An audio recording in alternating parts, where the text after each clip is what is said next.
Hello everyone, in this video we are going to consider one more nonlinear equation that comes from physics, from the model of a simple pendulum. So a simple pendulum is a ball that hangs down on a rod, and the rod is fixed here in such a way that the rod can rotate and swing, but only in one plane. So I made a model out of kinects. That's how it looks like. That's your rod. This is the point where it is fixed. This is a ball. And then you may swing it. It will swing and stay in one plane, like that. Okay, so my variable, my coordinate will be this angle, theta, between the rod. Let me draw like that. This angle, if the ball is swinging, then you may measure the angle between the ball and the vertical angle, theta. Theta equals 0 corresponds to the rod hanging straight down. Now, the equation that governs the motion of the rod is theta double prime equals minus sine theta if we don't take friction into account.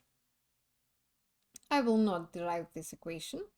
This comes more or less from the fact that the theta double prime is one of the components of acceleration, and on the right you should put the force, but not the force itself, the projection of the force to the line on which along which the ball will move. So this projection will be proportional to the sine theta multiplied by the force of gravity. Now there actually will be some coefficient, and I'm going to skip this coefficient and just have theta double prime equals minus theta, sine theta. That's my nonlinear equation. And I can make this equation into a system of two equations if I introduce v, velocity, angular velocity of the motion. Then theta prime is v and v prime is minus sine theta.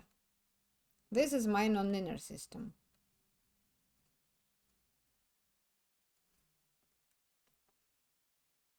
And now let's study it.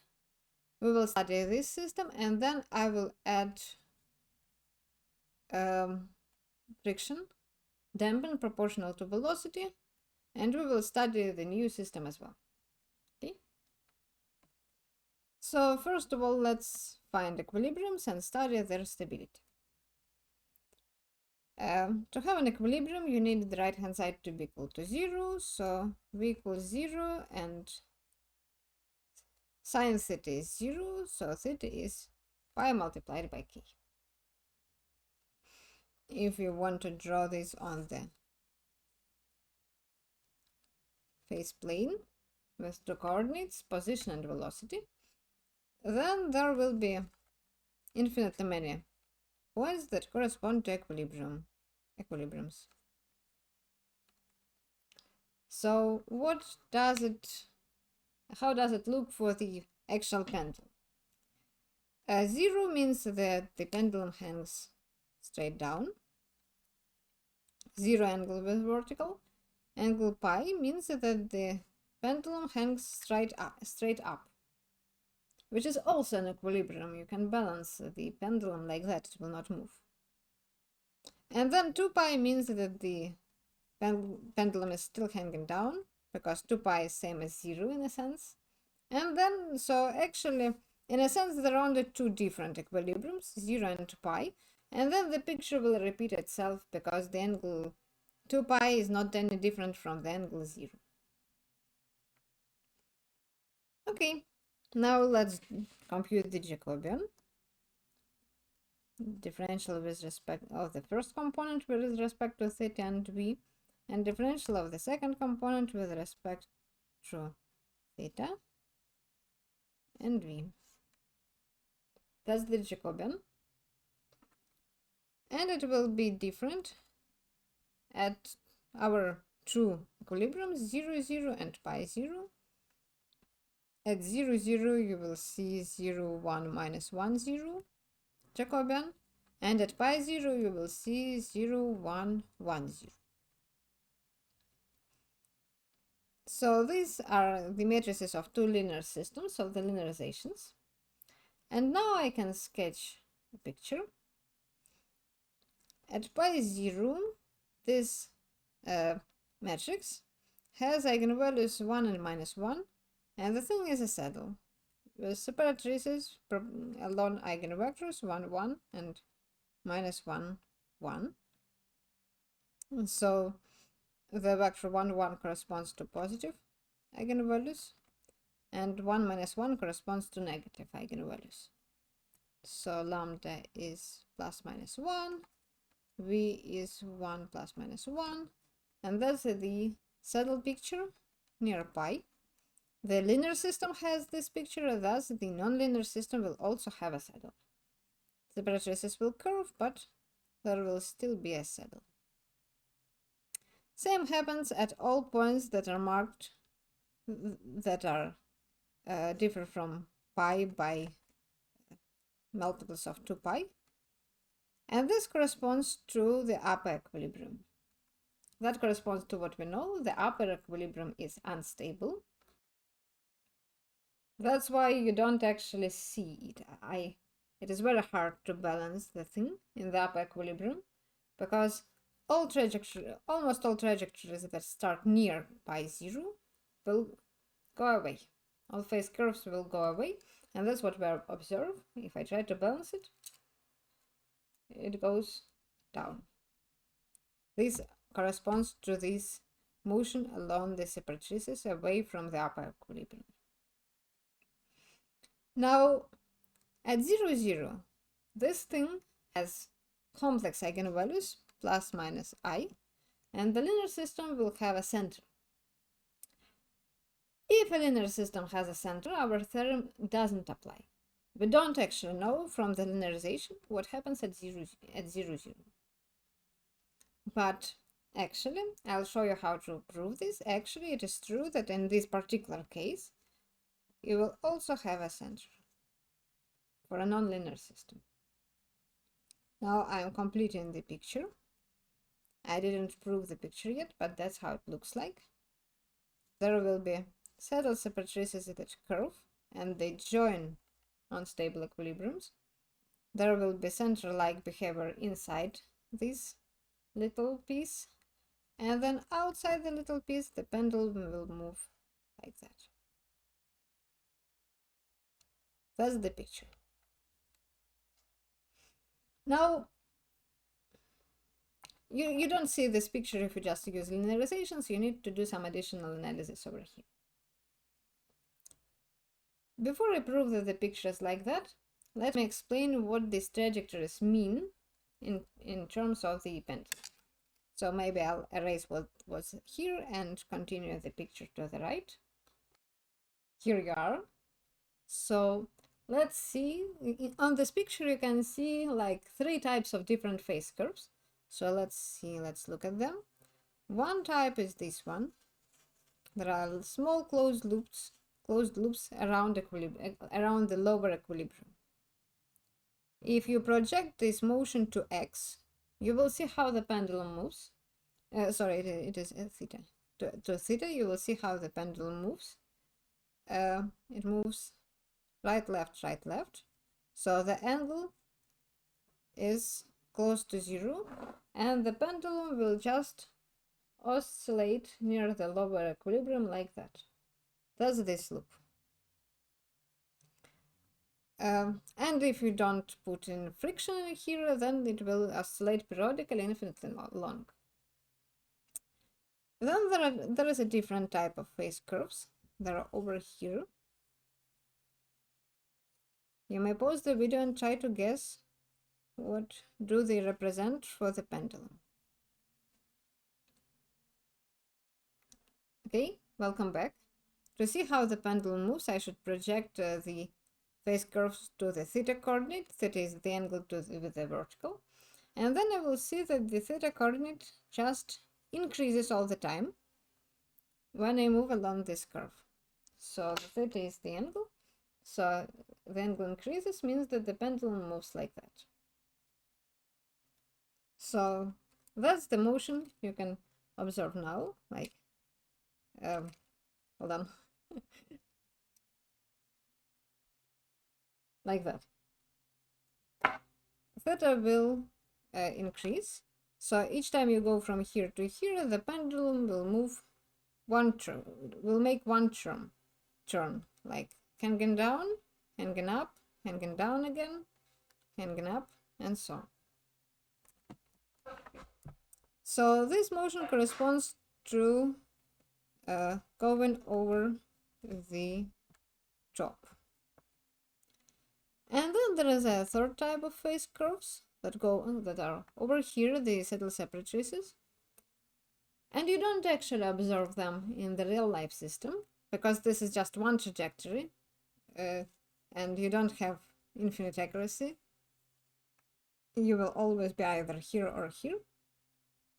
But what will happen if you're exactly here? Then in the past, you move very close to the upper equilibrium, and then in the future, you go infinitely close to the upper equilibrium again. So this is almost one full turn like that. We don't observe this actually here because of friction. The ball will not raise as high as it should in the model, but that's the behavior that separates away this domain where the pendulum goes over the top and this domain where the pendulum goes oscillates near the lower equilibrium. Okay, now let me explain why do we have this picture. I didn't explain why do we have the center-like behavior over here. And you cannot do this using linearizations. You can do this if you make this little trick that you did in your last homework 4, when you divided one nonlinear equation by the other. So if you divide this by this, for example, you will get dv d theta equals minus sine theta over v. This is a new equation. It captures the relation between theta and v. It doesn't capture the dependence of the both variables on t, so you kind of forgot the dependence on t. But you will be able to figure out the shape of the phase curves, and that's what we need. And you can solve this using separation of variables. This is a one-dimensional differential equation, so I just multiply by the denominator. I integrate, and then I can see that v squared over 2 equals cosine theta plus constant, or v squared over 2 minus cosine theta is equal to constant. These are the equations of the phase curves on the picture. This is also energy preservation law. This is kinetic energy.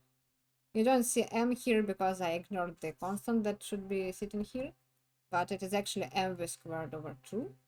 And this is a potential energy that measures how high the ball is above the ground. Cosine theta is h, the height above the ground. So this is just the energy preservation law. And the energy preservation makes these closed loops over here. The energy doesn't change. That's why we return to the point where we already were. That's why in this model, if you ignore friction, the pendulum will oscillate infinitely long. The energy will be preserved. And well, mathematically, you can express v from here and get the equation for all these curves. V is constant plus 2 cosine theta square root plus or minus.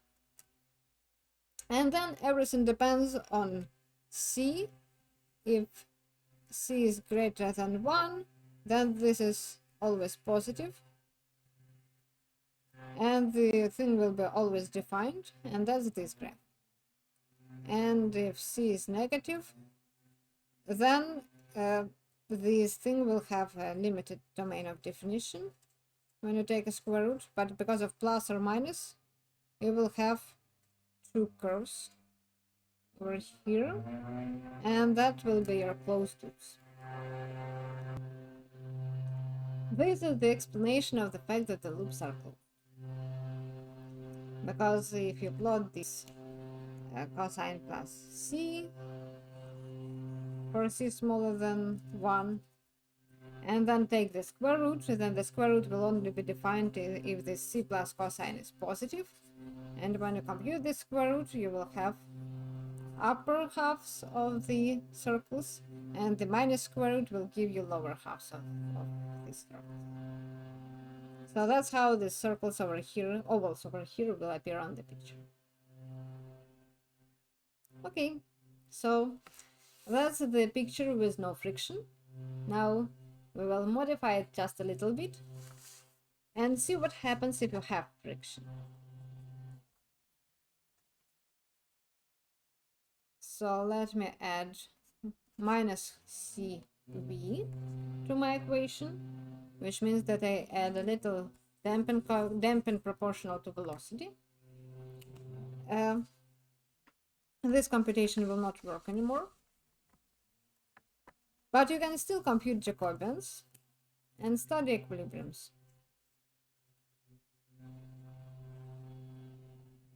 This is your Jacobian. Jacobian at 0, 0 is this thing, and Jacobian at the second equilibrium, pi 0, is this thing. Now, c is a small constant.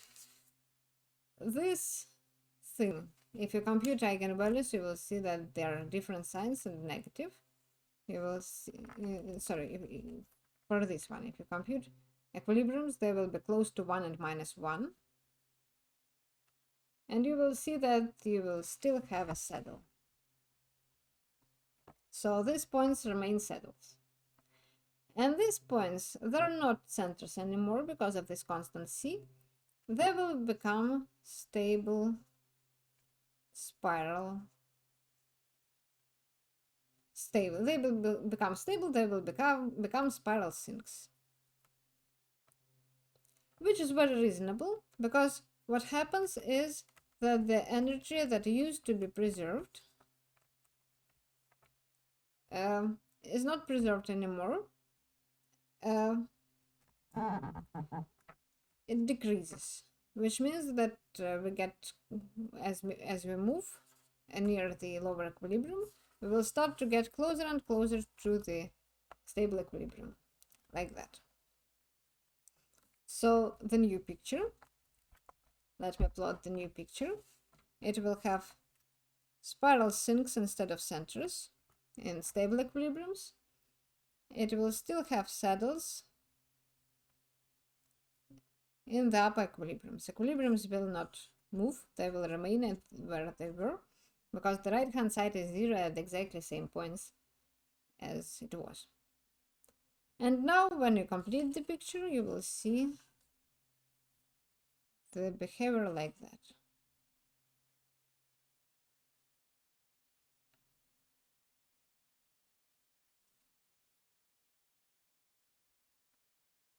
The separatrices will not link to each other anymore. And we kind of observe this because if you start near the upper equilibrium and you move the pendulum a little bit, it falls down, it will not make another full turn. It will continue oscillating around the lower equilibrium. And it will oscillate less and less until you actually converge to the equilibrium. So this snail-like curve over here is when you start near the upper equilibrium, like here with zero velocity, because v is almost zero at this point, and you let it go. And then the pendulum oscillates. You may project the curve through the theta axis to see how it oscillates. The oscillations get smaller and smaller until you converge to the stable equilibrium at the end. And in your home assignment, you're supposed to figure out what happens when you start on the same line, which means at upper equilibrium, but with a non-zero speed. You are supposed to do a numerical simulation to see how many turns the pendulum makes before it starts to oscillate like that. So you will compute how much will it increase, how many revolutions will it make before it converges to the stable equilibrium. Okay, you may find a better picture for this friction in your textbook. There is a nice big computer generated picture in the case. And well, that's all I wanted to tell you. Thank you for your attention.